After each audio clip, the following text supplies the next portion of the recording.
All right. Find that. Okay, so today we're going to talk about, hold on, get out of here. There we go. Okay. So the agenda for today is understanding our stress response system. I'm a firm believer in that the better we understand our biology, our physiology, the way the brain works and our systems work, the better equipped we'll be to overcome some of the challenges that may present. And so we aren't just reacting, that we are actively participating in our body's responses to stress. And so the more we understand, the easier that's going to be. So we're going to go over that. We're going to talk about acute stress versus chronic stress. We're going to discuss caregiver burnout. I'm going to introduce some you guys might already know, but I'm going to introduce the concept of somatic stress relief, also known as bottom-up stress relief. And I'm going to give you some tips to minimize stress that I have found helpful over the years, and hopefully you'll find them helpful as well. So first and foremost, we're going to talk about our stress response system. So this is kind of a little funky diagram. It's got some organs in there and stuff, and it's kind of a flow chart to help you understand how the body responds to stress. So we have a natural stress response system, and this is designed to help us, okay? So when you face a perceived threat, a tiny region in the brain's base called the hypothalamus sets off an alarm system in the body. An example of perceived threat is like a large dog barking at you during a morning walk, right? You hear that dog barking, maybe you get a little jolted, and maybe your stress response is kind of kicked in. So through nerve and hormonal signals, this system prompts the adrenal glands that are found on top of the kidneys to release a surge of hormones, such as adrenaline and cortisol. Adrenaline will make the heart beat faster, and it causes blood pressure to go up, and it gives you more energy. So if you were experiencing a threat, that adrenaline will start pumping to help you either fight or run, okay? Cortisol is our primary stress hormone, and that will increase sugar, which is also known as glucose, in the bloodstream, and it enhances the brain's use of glucose and increases the availability of substances in the body that repair tissue. So if you're going to be injured, like say if that dog is barking at you because it's about to attack you, your body prepares to heal by giving you that cortisol boost. Cortisol also will slow the functions that will be non-essential or harmful in a fight or flight situation. So it changes your immune system responses, and it suppresses your digestive system, it suppresses the reproductive system and growth processes. So this is a complex natural alarm system that communicates with the brain regions that control mood, motivation, and fear, okay? So this is the system that is engaged when we feel stressed. Now, we think of stress,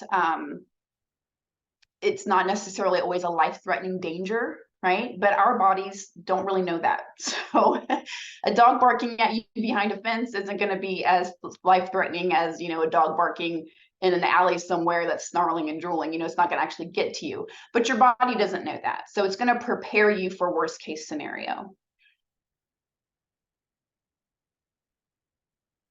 There we go. So we have acute stress and we have chronic stress. So acute stress is short-term stress. So an example would be any stress you suffer for a short period of time. So a traffic jam, maybe an argument with your spouse, criticism from your boss, or someone breaking into your house when you aren't there, okay? So that would be like acute stress. Chronic stress is long-term stress. So examples of that, where acute stress turns into chronic stress would be maybe you're a bus driver and you're always in traffic jams, or you're in a bad relationship and you argue with your spouse constantly, or you work for a toxic boss, or live in a high crime neighborhood and break-ins are relatively common. So you can see the difference there, where it's like, oh, I'm stressed because of this traffic jam. One day it's over with. But if you work as a transportation driver, you might experience that stress every day, all day for long periods of time. And so that's when it becomes chronic stress. So acute stress, the body's really good at handling episodes of acute stress. So we're designed to recover quickly from short-term stress. Blood pressure, heart rate, breathing rate, and levels of muscle tension might skyrocket for a short while, but if you're healthy or good shape, or if you're young and you just, nothing ever bothers you, these markers of stress will quickly return back to the normal levels. So if you think about that dog barking, you might get that initial jolt of stress to prepare yourself for maybe fight or flight. But then when you realize that that isn't really going to hurt you at all, your body starts to regulate and drop back down to normal levels. However, with chronic stress, our body is not so good at handling chronic stress. So over time, what chronic stress does, it gradually increases our resting heart rate, increases our blood pressure, our breathing rate, and levels of muscle tension. So the body now has to work even harder when it's at rest to keep you functioning normally. Chronic stress creates a new normal inside of your body, and it can eventually lead to all kinds of health problems like high blood pressure, heart disease, chronic pain, and depression. So you can see here that if you're experiencing stress every day, all day, day in, day out, as you are as a caregiver, especially if you're caregiving for a loved one, a child, where you feel like you have to protect that person, those stress levels are going to be pretty high. And that's when it becomes a physiological problem. So we have a normal stress response that is in overdrive at all times. Okay, and it starts to cause wear and tear on our bodies. If you think about if you have a car and you're constantly, hitting that gas pedal and you're constantly running it really, really hard, it's going to break down a lot more quickly than a car that you are driving just to the grocery store and back every once in a while. Okay, so why is special needs parenting stressful? I don't think I need to answer that question for you. I think everyone here knows exactly what it is because you're living it, right? But stress can come from various issues depending on your situation, the child's disability, and the particular demands on that parent. So if you're working and trying to caregive and you have other children, or you're taking care of aging parents at the same time, of course, your stress level is going to be different depending on your situation. But some of the top sources of stress, and this is according to the Child Mind Institute, are feeling isolated from other parents and friends, feeling overwhelmed by the number of therapies and other obligations that come with having a child with special needs, feeling guilty or sad about a child's disability, especially if you are just receiving the news and you have to kind of think about just kind of reorienting yourself to what life is going to be like now. Anxiety about a child's well-being and their future, coping with financial issues that can result from providing therapies or having to leave work because your child needs you and you can't be there. Friction within the family that can result from one parent focusing most of their time and energy on the child with special needs. Exhaustion that can occur when a parent is working, caring for their home, and also caring for a child with special needs, and sleeplessness that can result from anxiety. So of course, this is not an exhaustive list, but according to the Child Mind Institute, these are some of the top sources that they have found. And I'm sure we all have our own lists of stresses and why it's stressful. But these are just some to kind of give you an idea that if you're experiencing some of these stresses, if you're experiencing some of these anxieties and fears, you are not alone. So, why did that go all the way over there? Hold on, got to adjust my screen for some reason. Okay, so chronic stress is your one-way ticket to caregiver burnout. Okay, we all know this. Some of this is going to be reviewed for you all, but I promise I'll get to some new stuff here in a second. So some symptoms, you've got physical symptoms, behavioral symptoms, and psychological symptoms. So some of the physical symptoms that you could be experiencing if you are in a caregiver burnout stage: muscle tension, headaches, exhaustion and fatigue, weight changes. So that could be weight gain or weight loss, sleep disturbances, grinding your teeth, being sick frequently, stomach aches, hypertension, sweating or trembling hands, sexual dysfunction, diarrhea or constipation, back pain, restlessness, indigestion. Sounds like a Pepto-Bismol commercial down there at the end, but you all know, you get the gist, right? Behavioral stress, behavioral symptoms could be hurrying all the time, increasing your accidents, decreased productivity, increasing your consumption of alcohol or drugs, eating unhealthy eating patterns. You could self-isolate, smoke cigarettes, procrastinate, getting in conflicts with others. and restricted breathing. Sometimes if you're in a high stress situation, you do those real shallow chest breaths. And that is an indication that you are, your body's telling you you're stressed, even if you don't acknowledge it cerebrally. Psychological symptoms, irritability, decreased emotional control. Maybe you're reacting more, more than you'd like to, rather than responding.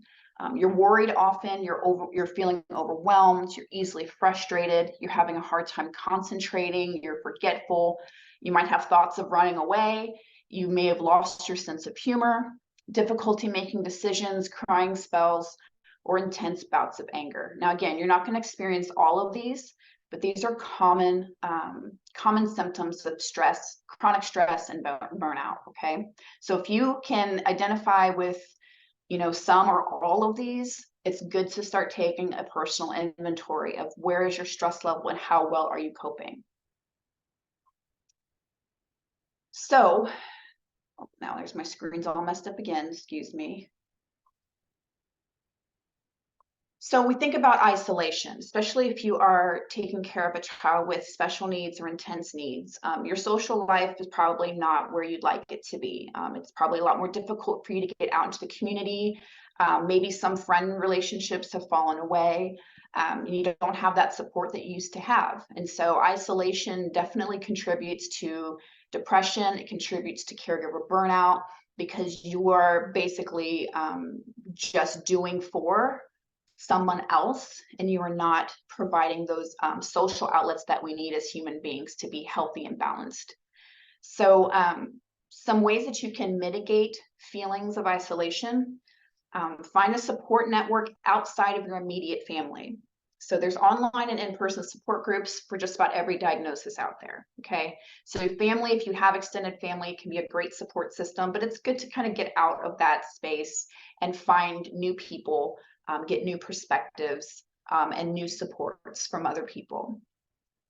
Spending time with your friends who have no connection to your child.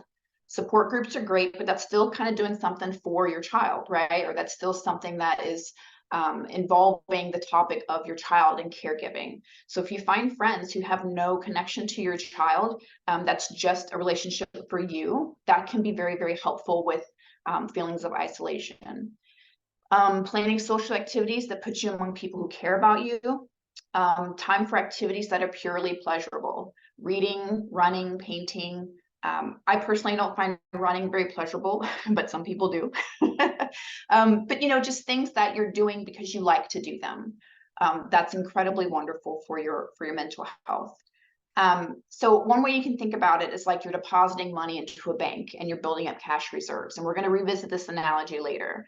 So to have more to give to your child, you have to build up those reserves. Okay.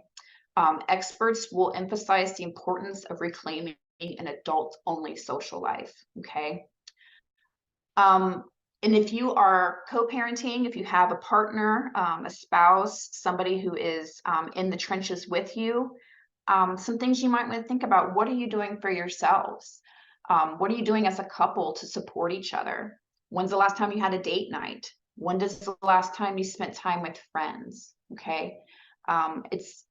It's easy for parents in all walks of life to kind of get caught up in this parental role, and we don't see ourselves outside of that unless we actually stop and think about it.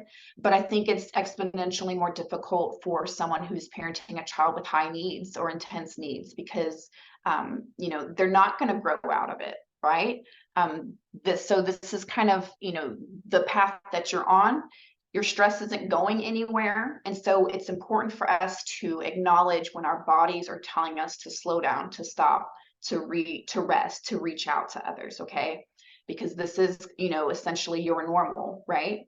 So it's very important to maintain those relationships, if they're still around, or to reach out for relationships outside of caregiving. So we're going to talk about the top-down and bottom-up approaches. So top-down approaches are dealing with stress are primarily cognitive. Okay, it's primarily clearly seeing a situation for what it is, and then finding a different way to relate to it. And so psychologists will call this cognitive reappraisal. And so if you have gone to a mental health professional and they've given you CBT, which is called cognitive behavioral therapy, this is what they're talking about, where it's all about the higher mind, the thinking mind, the logical mind. Okay, how is this stress affecting me? How can I make shifts? Blah, blah, blah, blah, blah. Okay. Our analytical, information-heavy culture, we often turn to top-down strategies for dealing with our stress, and they're very helpful and powerful. But the problem is when you're stressed out, right? When you're in chronic stress mode and you're in your fight or flight response, higher order functions of the brain go offline. So it's incredibly difficult if you're experiencing high levels of chronic stress and you are up underneath that beast for a long time for you to be able to logically think your way out of that spiral, because your higher functionings kind of shut down, or at least they're dulled in some way. Okay, so this makes sense when you consider that our system was designed to protect our ancestors from imminent dangers like a predator. So if a lion's charging you and you pause to analyze the situation and evaluate competing interpretations to try to find a solution, guess what? That lion's going to get you, right? So even though most of our stressors today are not life or death situation, the body often reacts to them as if they were. So you are not being hunted by a lion when you walk into your laundry room and you see mountains of laundry there to you, but your body's going to respond as if it is. Okay, it's going to be a high stress, and so it's going to shut down that cognitive processing to where the top-down approaches may not help as well as some of the bottom-up approaches, which is what we're going to talk about next. So bottom-up approaches is also known as somatic therapy. Okay, so this is about connecting with our body and becoming more aware of habitual stress responses. And those will often occur below our conscious awareness. Okay, so remember when I talked about some of those physical signs where maybe your hands are trembling, or your digestive system is causing havoc, or you're constantly grinding your teeth, you're constantly feeling sick, you're getting migraines.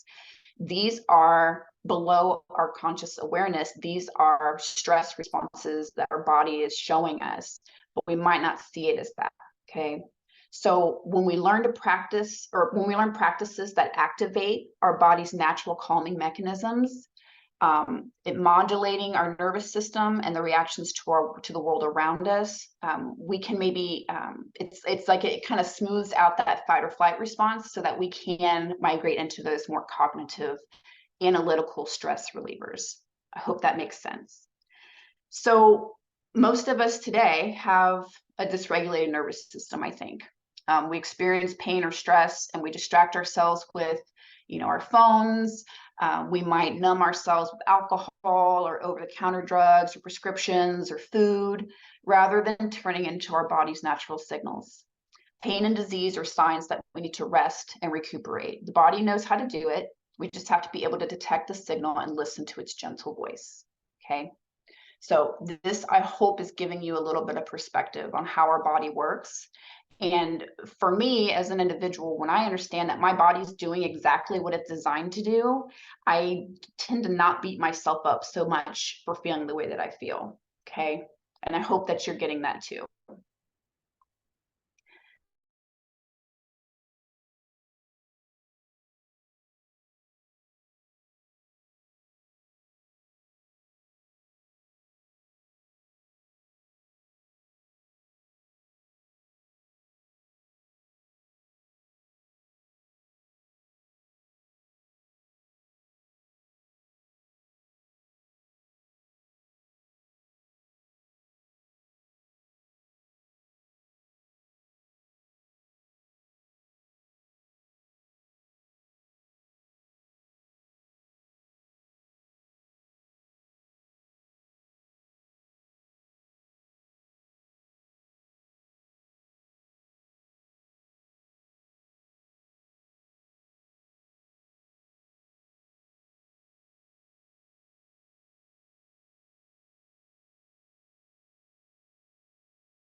You guys still with me? I got booted. I'm so sorry.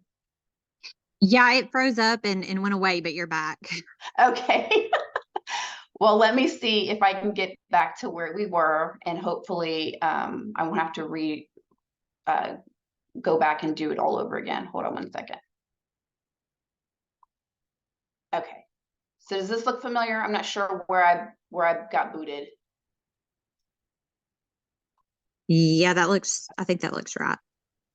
Okay, thank you, thank you, thank you.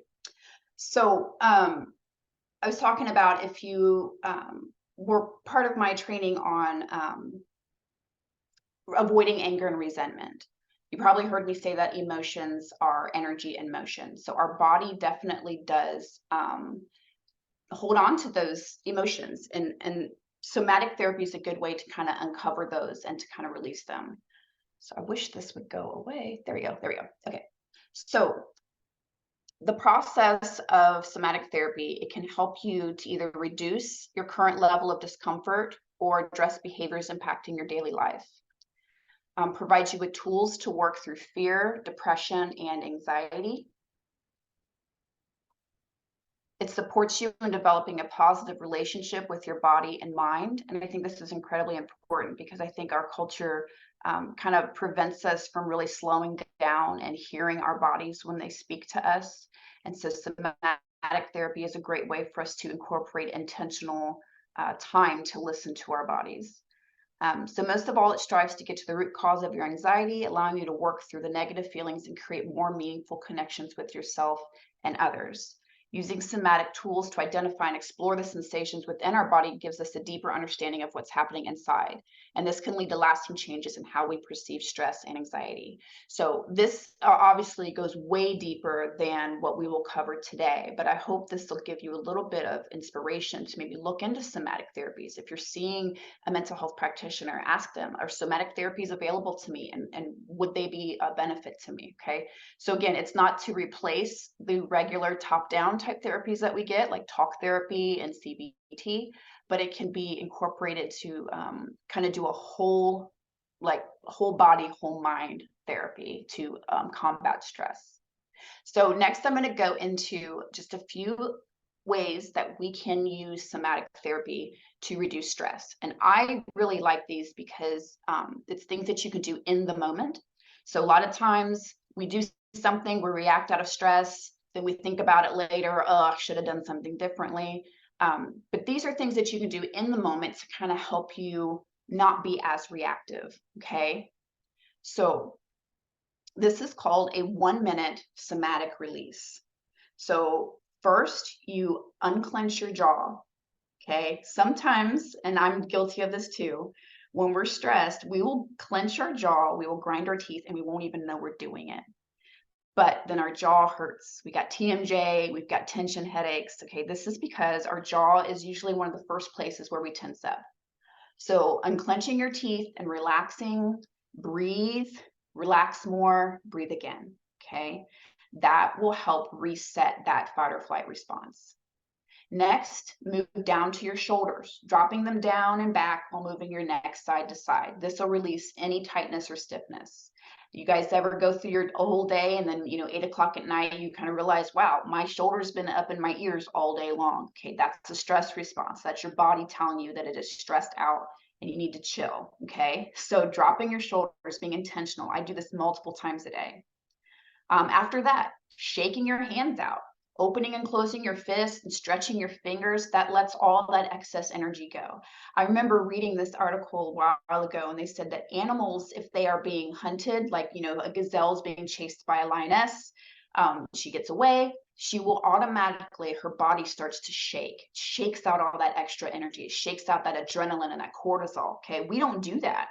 Okay, so shaking your hands actually does help you kind of release some of that.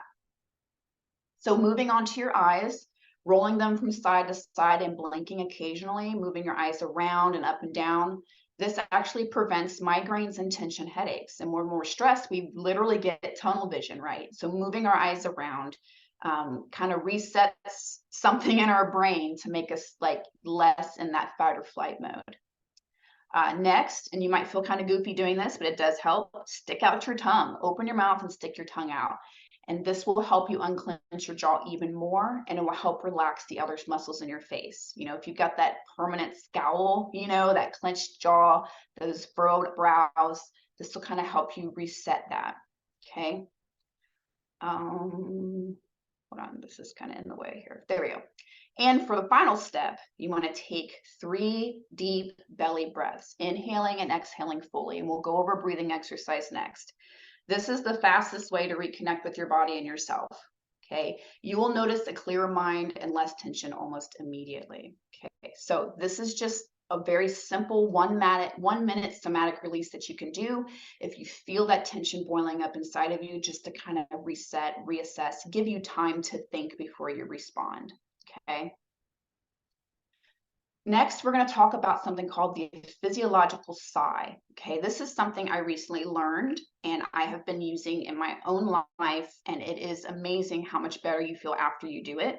So I'm going to play this very quick little clip here so that you guys get a good idea of what it looks like and why it helps. That is, if my presentation cooperates. Maybe not. There we go. Okay, so I'll go ahead and play this. It's only like 50 seconds.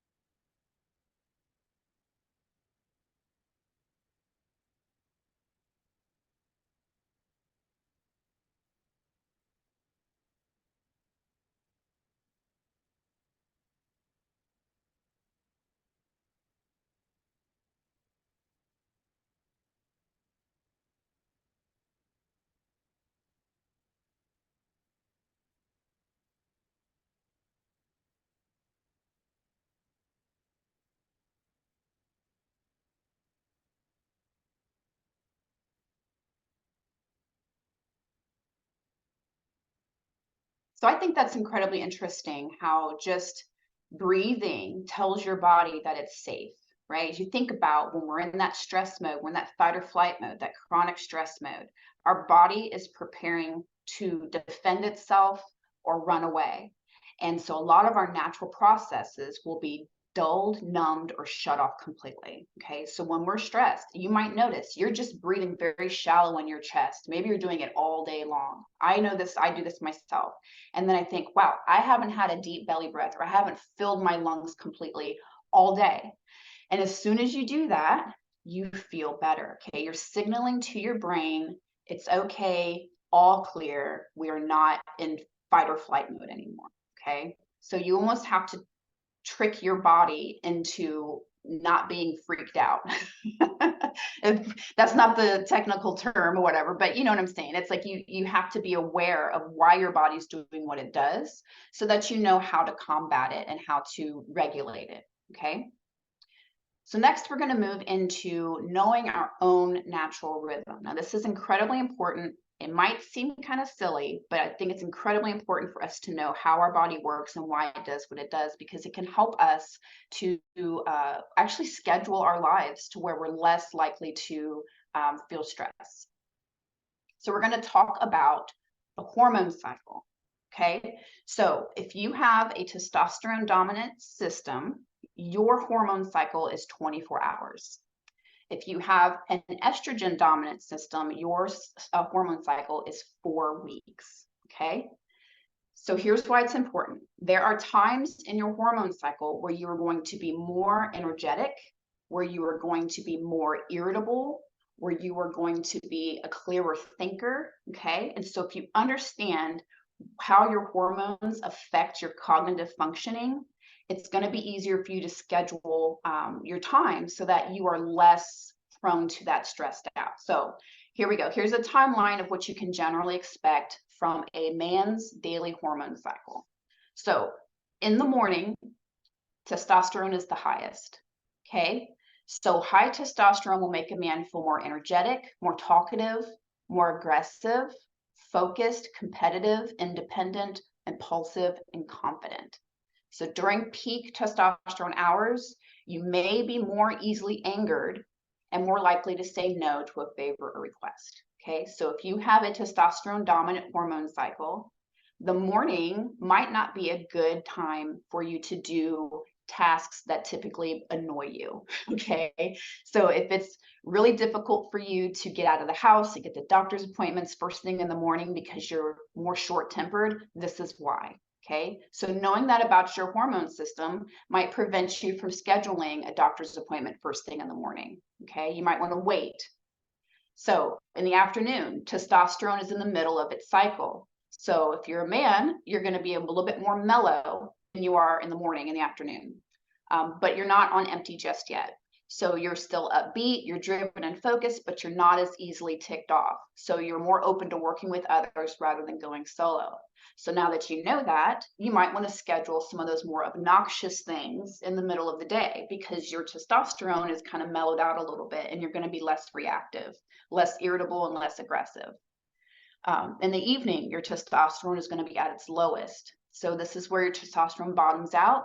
You tend to be more passive, agreeable, and low key, making it a good time to do favors or other requests. You might feel tired or fuzzy, especially if you haven't had a chance to recharge or eat dinner. So if this is a good time for you to maybe do some of those more maybe menial tasks that are maybe more aggravating because you're in a more calm mind state. Okay, so this is just a generalization. Not everybody's going to react exactly like this, but for the most part, this is the male testosterone cycle, 24-hour hormone cycle. Okay, so this could be some good information to help you schedule your day so that your body is in sync with your schedule, so that you're less likely to be irritated, aggressive, okay, reactive. Now, for the ladies, this is going to be a two-part slide because it's a lot longer of a cycle. So in your first week of your cycle, this is where your estrogen starts to rise. So it starts out at its lowest point and then begins a steady climb. So for the first day or so of this cycle, the low level of this hormone of estrogen combined with period-related aches and fatigue might make you a bit quiet and have you preferring to stay close to home, okay? So if you're just starting your cycle, right, you're going to want to stay home. You're going to want to be comfortable, okay? This is not a good time to schedule things that are going to prevent you from doing that, okay? Because your fuse is going to be a little shorter, okay? But estrogen will rise throughout the cycle week, and the hormone will boost your mood, your energy, and your patience, ratcheting up your desire for adventure and socialization. You become more optimistic and motivated, your verbal skills and memory improve, and it's easier to absorb new facts and learn new skills, okay? So in the very beginning of the week, you might not feel all that great, but as it climbs, you're gonna feel more open to new experiences and socializing, okay? Week 2, estrogen and testosterone will rise until they peak. So estrogen will continue to rise all throughout this whole week. And as it does, it revs all the positive effects you experienced during your week 1. Your mood, your energy, your patience will continue to increase. You crave adventure and new experiences. You're happiest when surrounded by lots of people engaged in conversation. So this might be a good week for you to schedule more social things, being out in the community more, maybe doing things that, maybe are a little bit more tedious because you have that energy and that patience and that optimism to carry it through. High estrogen also makes you braver, more confident, and ready for challenges. You're thinking quickly and learning new facts and skills more easily. You're also more coordinated and have faster reaction times. Your verbal skills are at their peak, and you've got a sharper memory. Okay, so this has been incredibly helpful for me as a parent who homeschools and also was juggling, a career and education and all that. Knowing that my week 2 was my week to be more proactive and to get more tasks done, I'm able to schedule more of those types of things during this week because I'm going to be more receptive to it. I'm going to be more equipped to handle a lot of those stressors during that week. Week 3 is where progesterone starts to rise and estrogen and testosterone drop for the first half of that week. But then estrogen will rise again. So progesterone will rise through your week 3, and as it does, it'll slow you down. It'll make you quieter, more cautious, and a bit foggy and physically fatigued. That's because progesterone is a sedating hormone. So if you're sensitive to progesterone, this could also be when you experience bouts of sadness or crying. So progesterone can also have you craving favorite comfort foods that are high in fats and calories. And eating too little during this cycle, you could run the risk of experiencing dramatic shifts in mood that lead you to feeling angry or sad. I was floored by this information when I learned about progesterone, because this is the week where I'm feeling not completely bottomed out, but I am more prone to sadness. We are more sedated. Okay, so high energy, high thought functioning tasks are not going to be as easy to do during this week. So think about your caregiving. What are some activities during this phase that maybe are not going to be handled as well because you're getting more fatigued, you're feeling more sedated, less energy, okay, maybe more sad, more weepy. So you can start to see how this can help you schedule your time out. And then week 4 is when estrogen and progesterone plunge. Okay, so the lower it goes, the more potential you have to drag down your mood and make you sad, irritable, or anxious.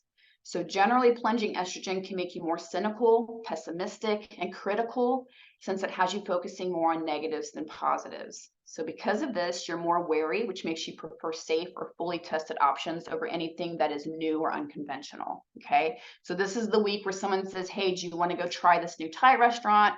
And you say no. Okay, but a couple weeks later, you might really want to go. So always keep that in mind. This isn't the most tired week of your cycle. That's week 3 when you're going to have the lowest energy. But rising research shows that the level of progesterone goes down in this week, and you get a little bit more energy towards the end. So that is just a crash course in the hormone cycles of males and females. But as you can see, this can maybe help you schedule things that if you've got things coming down the pipeline where you're going to need to be more energetic, you're going to need to have those sharper thinking skills. Maybe this can help you to schedule those better. So that way, if you're bottomed out in your energy and you're feeling fatigued, you've got those muscle aches and whatnot, and then you've got a full schedule, that's a recipe for disaster. Okay, so we want to schedule the harder things when our body is better prepared to handle those things. Okay, and before I knew this and understood this, my schedule would be all over the place.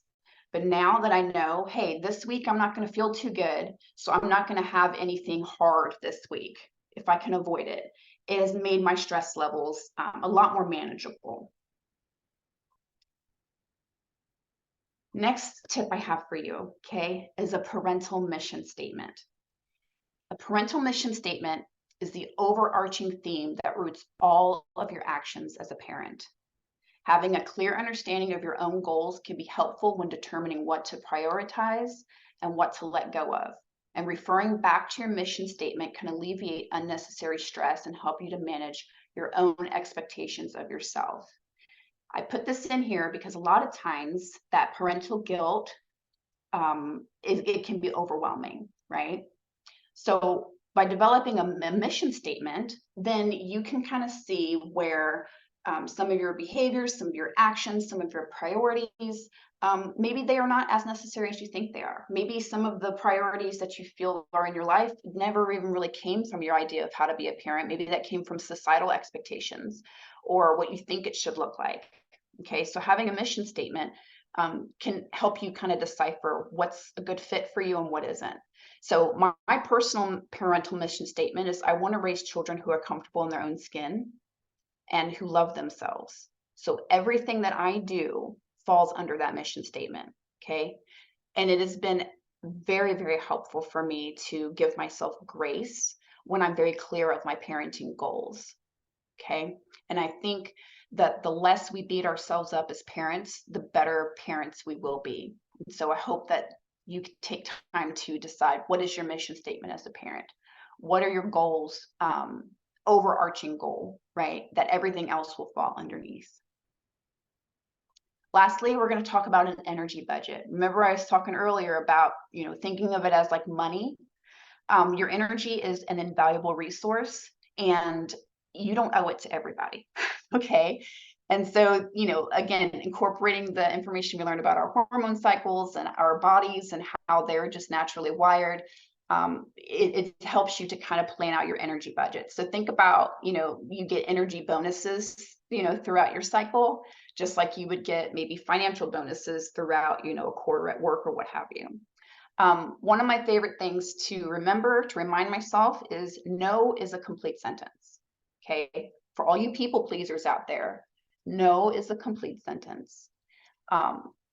Saying no to things when you don't have the energy for it doesn't mean that they're completely off the table. So let's say, for example, you have a friend who invited you out to lunch and you do not have the energy reserves for lunch that day that they have it planned.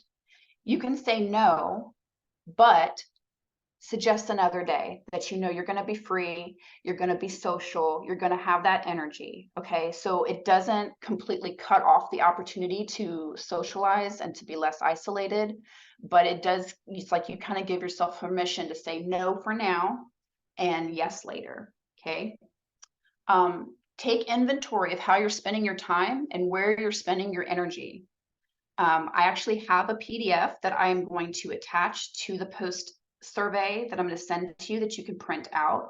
And it's a good tool to figure out, where are we spending our energy budget? Where are we allocating our energy? And how can we carve out time for self-care? Okay. Sometimes we think, well, we don't have time to do X, Y, and Z, but then we're spending 3 hours at night scrolling Instagram, right? And that's another thing. Be mindful of the energy you're consuming. Okay. Our world, social media, advertising, they have found out that the best way to get engagement is through rage. Okay. It's not feel good stories. It's not, evidence or, what's the word I'm looking for?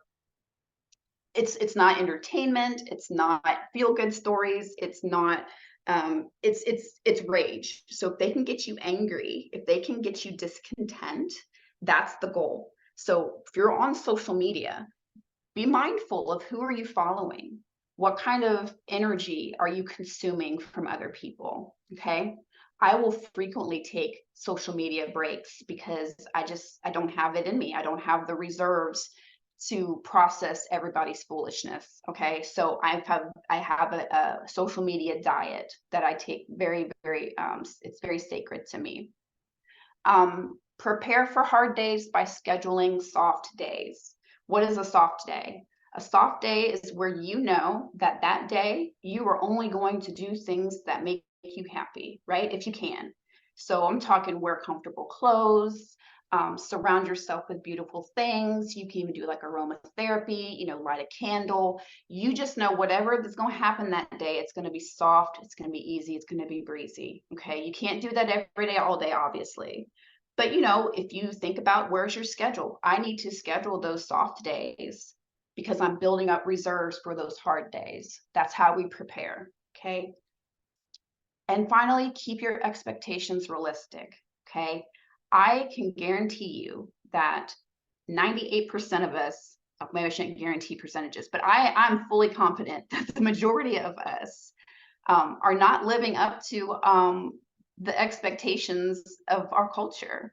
And that's okay, because I think they're kind of out of whack, right? Well, we're expected to excel in our jobs, probably excel in our marriages or our relationships, to have, a very strong family, friends and social life. And we're also supposed to, be super mom or super dad or super husband, super wife. And we can't do all the things. So we have to prioritize what is the most important thing to us. What are the expectations that I have set up for myself? Did they come from me? Did they come from society at large? Okay.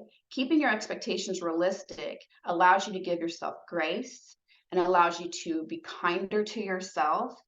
And in our very, what's the word I'm looking for? Our very productivity driven culture, it's very difficult for us to feel like we deserve a rest or we deserve a soft day. And I'm going to tell you now, everybody deserves a rest or a soft day, regardless of how difficult the rest of your week has been or how hard you've worked. Okay. Rest doesn't always have to come from a deserving place. We are already innately deserving of rest. Okay. So I'm gonna go ahead and stop sharing. And I'm gonna open it up to any questions, comments, insights, anything that anybody wants to share. I hope this has been important or has been helpful to you. But I'm interested to hear your feedback if you have any.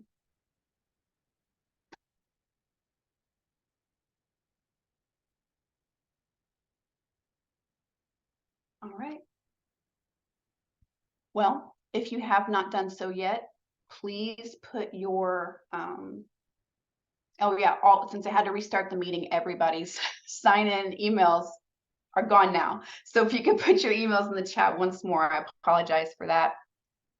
And I'll have to put in for the few that had to leave. But I hope you were able to glean a little bit from the information. I know it was a lot and I feel like it was kind of all over the place, but I really wanted to kind of touch on a lot of different topics. And so if you want me to do a deep dive on any of those topics, please let me know, and I'd be more than happy to create a specific presentation just for some of the information that I went over today. Thank you, Stacy. I appreciate it appreciate your feedback. Thank you, Crystal. Yes. And so I just want to share some of the things that I have learned over the years that have helped me become a less reactive parent, a more kind parent, and a more forgiving individual for myself, because we can be incredibly difficult or hard on ourselves. And I think when we realize that a lot of the things we experience, a lot of things that we go through is not, just us. We all experience these things. And so don't beat yourself up. Okay. Don't beat yourself up if you're feeling some of these feelings, because it's normal. And our bodies want to work with us. Our bodies are not our enemy. And so the more we can take care of our bodies and listen to our bodies and take that time to understand why our bodies do what they do, we can be more loving towards ourselves and our bodies because of it. So if there's nothing else that anyone wants to share or say, I'll go ahead and end this. We do have some trainings coming up next month that I'm still trying to formulate, but for anybody who is wanting to come in on our caregiver support group this month, we will be playing bingo. So make sure you register for that so I can send you your bingo cards. I will also be having a guest educator coming in on the 20th of October from Children's Rehabilitation Services, talking about some of the services that they provide. So if you are a parent of a special needs or intense need child, this will be a good education for you to jump in on to kind of see what is available locally in our state and some tips and tricks from somebody who has walked that same path, June Wilson. She's phenomenal. So be on the lookout for the registration for that. It's coming out in our newsletter next week. And I hope you all take time this week to be kind to yourselves. I love that saying. It says, if you have 40% and you give 40%, you just gave it your all. You gave your 100%, and that's good enough. Okay. So be kind to yourselves, drink your water, get your sleep. And I will see some of you next week, I'm sure. Bye, everybody.